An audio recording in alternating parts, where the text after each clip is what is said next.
अगर किसी चीज़ का निर्माण करने के लिए दो इंसान जिम्मेदार होते हैं और वो चीज़ अगर अनफॉर्चुनेटली उसका निर्माण नहीं हो पा रहा है तो ऑब्वियस सी बात है कि ये दोनों ही पर्सन उसके लिए रिस्पॉन्सिबल होंगे। इसका मतलब कि सिर्फ और सिर्फ पत्नी को ब्लेम करना, महिलाओं को ब्लेम करना बिल्कुल गलत होगा कि सिर्फ आपकी वजह से गर्भधारण नहीं हो पा रहा है। अगर प्रेगनेंसी अगर आप चाहते हैं तो मेल के सेल्स की गुणवत्ता भी उतनी ही अच्छी होनी चाहिए जितना कि फीमेल का एक बन रहा एग, यानी कि दोनों के सेल्स की अगर गुणवत्ता अच्छी है तो ऑब्वियस सी बात है कि आप प्रेगनेंसी कंसीव कर सकते हैं नेचुरल तरीके से 1 साल के अंदर अंदर। लेकिन अगर आपको 1 साल से ज़्यादा समय लग गया है तो एक बार आप मेडिकल हेल्प ज़रूर लीजिए, क्योंकि आगे बहुत सारी चीज़ें डॉक्टर आपको गाइड कर देंगी और आपको चीज़ें समझ में आएंगी। आज की वीडियो स्पेसिफिकली मैंने मेल के लिए बनाई है कि मेल ऐसी कौन कौन सी चीज़ें करे, अपने डाइट में, अपने लाइफ स्टाइल में क्या क्या वो बदलाव कर सकते हैं, और साथ ही साथ कुछ ऐसे 3 नट के बारे में बताऊंगी जो कि आपके सेल्स की गुणवत्ता को बढ़ाने के लिए बहुत ज़रूरी होते हैं। अगर जो भी कपल चाहते हैं कि उनके घर में नन्हा मुन्ना मेहमान आए तो मेल भी अपने डाइट के ऊपर, अपने हेल्दी लाइफ स्टाइल के ऊपर फोकस करना बहुत ही ज़रूरी, इस बात को तवज्जो दे और उसको एकदम पॉजिटिवली करें। तो आज की वीडियो इंपॉर्टेंट है, प्लीज़ शुरू से लेकर लास्ट तक ज़रूर देखिएगा। नमस्कार दोस्तों, मेरा नाम हर्षिता वर्मा है और आपका मेरे चैनल ट्विंस माय वर्ल्ड पे बहुत बहुत स्वागत है। तो हेल्दी लाइफ स्टाइल को एकदम स्विच करना ये एक गुरु मंत्र है। अगर आपको प्रेगनेंसी प्लानिंग करनी है तो हस्बैंड और वाइफ हेल्दी लाइफ स्टाइल को स्विच ज़रूर करें। उनकी डाइट कैसी होनी चाहिए, उनकी एक्सरसाइजेस कैसी होनी चाहिए, उनका लाइफ स्टाइल कैसे होना चाहिए, उनका स्लीप पैटर्न क्या होना चाहिए, उनका हाव भाव या पॉजिटिव थिंकिंग होनी चाहिए, सब चीज़ें बहुत ज़्यादा ज़रूरी होती हैं। यानी ओवरऑल आपको लाइफ स्टाइल में बदलाव करना बहुत ही ज़्यादा ज़रूरी है। दूसरी इंपॉर्टेंट चीज़ होती है, अगर मैं नट्स की बात करूं तो नट्स में आपको लेना है आलमंड। आलमंड आपके लिए इतना बेनिफिशियल है क्योंकि इसमें होते हैं जो विटामिन ई जो तत्व होता है वो आपके सेल्स की गुणवत्ता को बढ़ाने के लिए बहुत ही ज़्यादा ज़रूरी होता है। और अगर आप इसकी बहुत अच्छी बेनिफिट लेना चाहते हैं तो एज इट इज़ ना खाकर आपको 6 से 8 कम से कम आलमंड सुबह में भिगोए हुए आपको खाली पेट ज़रूर लेने चाहिए और अच्छी तरह से इसके छिलके को उतार लीजिए ताकि आपके शरीर में एक बेहतर एब्जॉर्प्शन हो जाए, अच्छी तरह से आपका शरीर इसको ग्रहण कर ले और इसकी गुणवत्ता आपके सेल्स में भी दिखाई दे। दूसरी इंपॉर्टेंट चीज़ है नट्स की, अगर मैं बात करूं तो दूसरी इंपॉर्टेंट चीज़ है वॉलनट।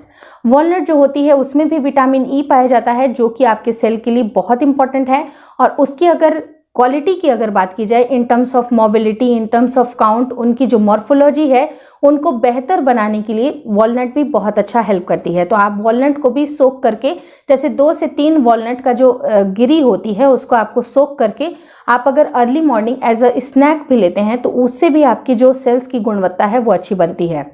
थर्ड जो नट होता है वो होता है हेज़लनट। हेज़लनट भी आपके सेल की गुणवत्ता को बढ़ाने के लिए ज़रूरी होता है, तो इन सारी चीज़ों को आप ज़रूर इंक्लूड करें। लेकिन इन सब के अलावा कुछ चीज़ें और जो कि बहुत ज़्यादा ज़रूरी हैं वो होती हैं आपके अपने जो शरीर की पूरी तरह से डिटॉक्सिफिकेशन होनी चाहिए। आप शरीर में जो बन रही जो गंदगी होती है उसको आपको हमेशा, मतलब 1-1 हफ्ते या 15 दिन पे आप में अपनी डिटॉक्स ज़रूर करते रहिए। जितना अच्छा आपकी बॉडी में क्लिनजिंग होगा आपको प्रॉपर ब्लड का फ्लो होता रहेगा। उसके लिए आपको रेगुलर एक्सरसाइजेज के ऊपर भी ध्यान देना चाहिए ताकि जितना अच्छा आप अगर रेगुलर एक्सरसाइजेज करिएगा ब्लड का सर्कुलेशन अच्छा होगा और आपके जो शरीर में जो बन रहे टॉक्सिन्स हैं वो भी दूर होते जाएंगे। तो इन बातों का आपको ध्यान रखना है। और बहुत इंपॉर्टेंट चीज़ होती है कि जो लोग प्रोटीन का सेवन नहीं करते हैं आज ही से आपको प्रोटीन का सेवन ज़रूर करना है। अब प्रोटीन में आप क्या ले सकते हैं, आप डेयरी प्रोडक्ट ले सकते हैं जो कि आपके लिए बहुत बेनिफिशियल है। जो मेल होते हैं ये सोचते हैं कि दूध या दूध से बनी हुई चीज़ें हमारे लिए इतनी बेनिफिशियल नहीं है, या हम बच्चे थोड़ी ना है कि हम दूध पीते रहेंगे। लेकिन यकीन मानिए दोस्तों, अगर जो मेल होते हैं अगर वो दूध का नियमित रूप से सेवन करते हैं तो उनके जो काउंट होते हैं उनमें कोई भी कमी नहीं आती, उनकी क्वालिटी में कोई भी कमी नहीं आती है। तो दूध को आपको रेगुलर बेसिस पे पीना है, डेयरी प्रोडक्ट का इस्तेमाल करना है, जैसे कि छाछ ले सकते हैं, पनीर ले सकते हैं, आप तरह तरह से आप दूध का सेवन कर लीजिए। दही भी आप खा सकते हैं जो कि आपके लिए बहुत बेनिफिशियल होगा। लेकिन अगर आप नॉन वेजिटेरियन हैं तो प्रोटीन को आज से ही आज आपको एग को ज़रूर शामिल करना चाहिए, क्योंकि एग में जो प्रोटीन होता है वो आपके मेल के सेल्स को दुगना बढ़ाने के लिए बहुत ज़्यादा ताकतवर होती है। तो आपको एग का इस्तेमाल रेगुलर बेसिस पे करना है। जिससे कि आपके सेल्स पूरे अच्छे बने रहें। अब होता क्या है कि बहुत सारे अगर मेल एग को खाते भी हैं तो एग योक को हटा देते हैं, लेकिन आपकी जानकारी के लिए मैं बता दूं, अगर होल एग आप खाते हैं उससे आपके शरीर में काफ़ी अच्छी बेनिफिट मिलती है, रैदर देन कि आप वाइट एग, जो एग वाइट होती है, अगर आप उसका सेवन करें। लेकिन अगर आप होल एग खाते हैं उससे आपके शरीर में प्रॉपर प्रोटीन मिलती है और ज़रूरी जो फैट होते हैं, जो गुड फैट होता है, वो भी आपके शरीर को मिलता है। तो एग को आपको ज़रूर शामिल करना चाहिए। और last but not the least कि आपको कुछ और चीज़ों का ध्यान रखना है जो कि आपकी लाइफ स्टाइल में इंक्लूड होता है।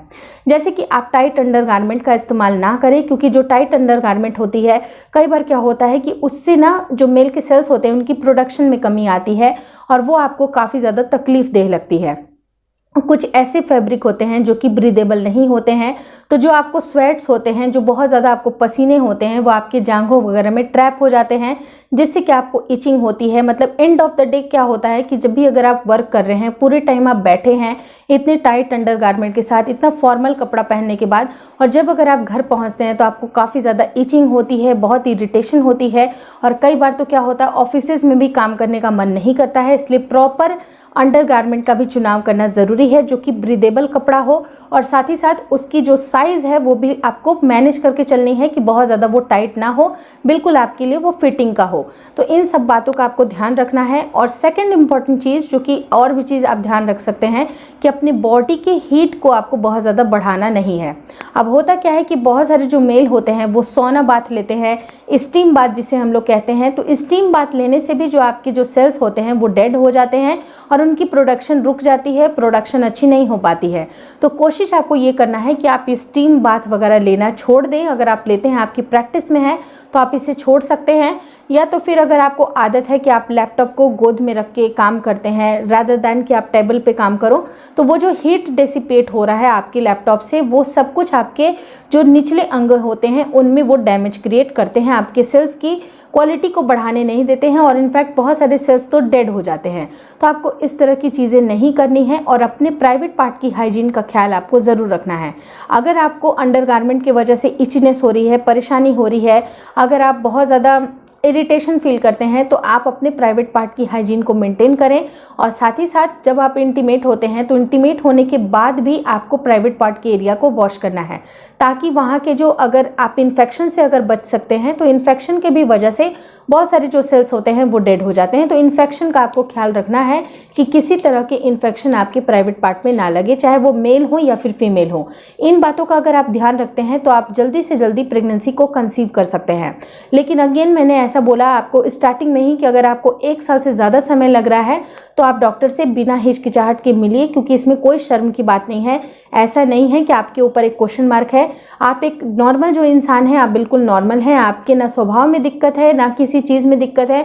आपकी जो खूबी है वो बिल्कुल आपकी खूबी है। लेकिन अगर आप बेबी प्रोड्यूस कर पाने में या फिर अगर आपकी प्रेगनेंसी रुक पाने में अगर आप असक्षम हैं, इसका ये कतई मतलब नहीं होता है कि आपके अंदर कोई दोष है। हर चीज़ हर किसी के बस में नहीं होती है, और ये ऐसा बिल्कुल नहीं मान के चलना चाहिए कि आपकी पर्सनालिटी में कोई कमी है। आपको बस ये सोचना चाहिए कि जिस तरह से अगर बुखार होती है, बुखार की वजह से जब हम डॉक्टर को मिलते हैं तो डॉक्टर कुछ दवाइयाँ देते हैं, कुछ ऐसे इलाज कराते हैं जिससे कि हम ठीक हो जाते हैं। चाहे आपको घुटने में दर्द है, चाहे आपको कमर में दर्द है, चाहे आपको किसी भी तरह की परेशानी है, तो आप डॉक्टर के पास जाते हैं। लेकिन इस चीज़ को आप एक शर्म ना माने। आप ऐसा बिल्कुल ना सोचें कि मेरे ऊपर कुछ बात है, मेरे ऊपर कुछ कमी है। आपको ये बिल्कुल सोचने की ज़रूरत नहीं है, बल्कि एक पॉजिटिव माइंडसेट के साथ आप डॉक्टर से ज़रूर मिले, अपने वाइफ के साथ। और आप देखिएगा कि आप जितना ज़्यादा पॉजिटिव रहिएगा, जितना चीज़ों को आप एक्सेप्ट भी करिएगा, अगर मान लीजिए कि आपके मतलब जो आपके सेल्स हैं उनमें कुछ अगर कमी भी आती है, तो बहुत सारी थेरेपीज़ उपलब्ध हैं, बहुत सारी काउंसलिंग के डॉक्टर्स उपलब्ध हैं जो कि आपको मेंटली तैयार करते हैं। आपको साइकोलॉजिकली भी थोड़ा सा बूस्टअप करने के लिए कोई होना चाहिए जो कि आपकी इनर पावर को थोड़ा सा स्ट्रॉन्ग करे, क्योंकि सिर्फ बेबी प्रोड्यूस करना आपकी क्वालिटी को डिफाइन नहीं करता है, बल्कि बाकी जो चीज़ें हैं, जो आप इतना ज़्यादा प्यार अपनी पत्नी से करते हैं, उनको इतना रिस्पेक्ट करते हैं, आसपास के लोग आपसे इतने ज़्यादा खुश रहते हैं, आपसे इतना ज़्यादा प्रभावित रहते हैं, तो ये सारी चीज़ें बहुत ज़्यादा मैटर करती है कि आप एज अ पर्सन क्या हैं। आपको अगर प्रेगनेंसी नहीं हो पा रही है, आप प्रेग्नेंट अपनी वाइफ को नहीं कर पा रहे हैं, तो इट डजंट मीन कि आपके अंदर कुछ प्रॉब्लम है। प्रॉब्लम सिर्फ माइंडसेट की होती है, और ये आपकी वाइफ को और आपको समझने की ज़रूरत है। अगर आपकी वाइफ और आप बिल्कुल एक साथ हैं, तो बाकी दुनिया क्या बोलती है उससे आपको फ़र्क नहीं पड़ना चाहिए। इसलिए बस पॉजिटिव माइंडसेट के साथ भगवान जी का नाम लेके आप डॉक्टर से मिलिए और देखिएगा बिल्कुल सब कुछ सही होने वाला है। और जो भी मैंने टिप अपने वीडियोस में बताया हुआ है उनको ज़रूर आप देखिएगा और विश्वास मानिए दोस्तों, जो भी मेल मेरी इस वीडियो को देख रहे हैं उनको एक नई एनर्जी आएगी, उनको समझ में आएगा कि चीज़ें इतनी वर्स्ट नहीं हो सकती हैं जितना कि हमारा माइंडसेट। बस माइंड में एक पॉजिटिव माइंडसेट बना के चलिए कि आपको बेबी ज़रूर होगा। और इसी विश्वास के साथ, इसी उम्मीद के साथ आज की वीडियो एंड करती हूँ कि आपके घर में जल्दी से जल्दी एक नन्हा प्यारा सा मेहमान ज़रूर आए। Thank you so much for watching twins my world.